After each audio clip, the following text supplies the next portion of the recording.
Intra Aortic balloon pump or intra aortic balloon counterpulsation is used to augment the cardiac output and reduce the afterload to the left ventricle. Classic indication for IABP was cardiogenic shock. It can be either in the setting of acute myocardial infarction, cardiac surgery, or in a person undergoing high-risk percutaneous coronary intervention. The balloon is inserted through the femoral artery and the balloon positioned below the left subclavian and above the renal arteries. Aortic disease and aortic regurgitation are contraindications for balloon pump insertion. The balloon is inflated in diastole and collapses in systole.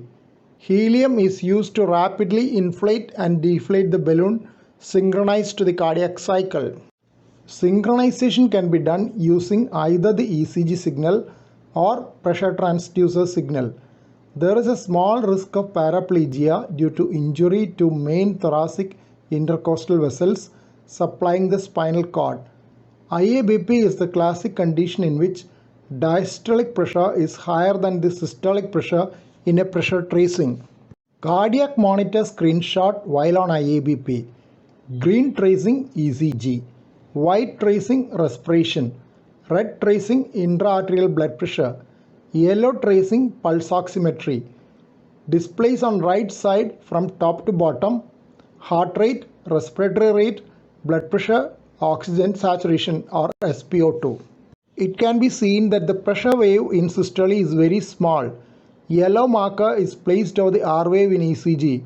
Small pressure wave just after that is systolic and the one after that diastolic augmentation by IABP.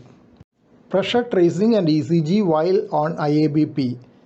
The upper channel shows ECG and the lower channel shows the arterial pressure tracing. It can be clearly seen that the diastolic pressure after the T wave on the ECG is much higher than the systolic pressure.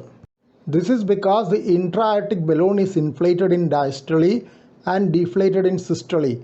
Inflation of the balloon in diastole enhances the coronary perfusion. Screenshot of the IABP screen. The uppermost green tracing is the electrocardiogram, which is used to time the inflation and deflation of the balloon. The augmentation time is marked just below the tracing to indicate the exact point of inflation and deflation. The arterial pressure tracing just below that indicates the diastolic augmentation. The figure on the top in green color, 130, indicates the heart rate.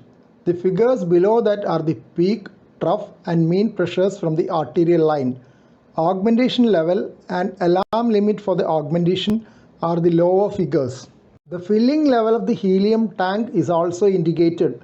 The diagram of the graduated balloon will show the filling in real time by the flickering of light on and off. Helium is used for filling the balloon because it is the lightest inert gas which can move in and out rapidly according to the cardiac cycle. Balloon inflation and deflation can be triggered either by the ECG or by the pressure tracing. In auto mode, the choice is done by the circuitry automatically. Here the augmentation ratio is 1:1, meaning that all cycles receive augmentation.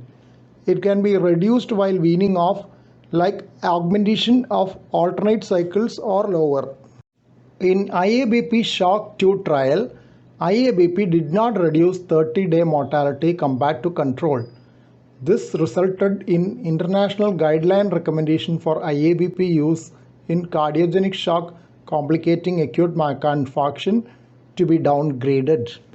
The trial randomized 600 patients with cardiogenic shock complicating acute myocardial infarction who were undergoing early revascularization to either IABP or control.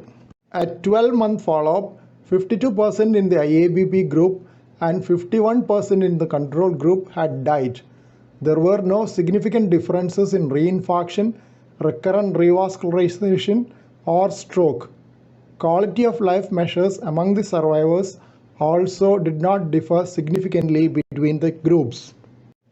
6-year follow-up data also did not show any mortality benefit for those who were randomly assigned to receive IABP support.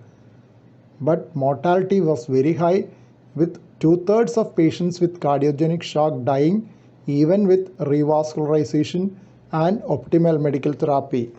Routine placement of IABP for cardiogenic shock is a class 3 recommendation as per the 2017 European Society of Cardiology guidelines for ST elevation myocardial infarction.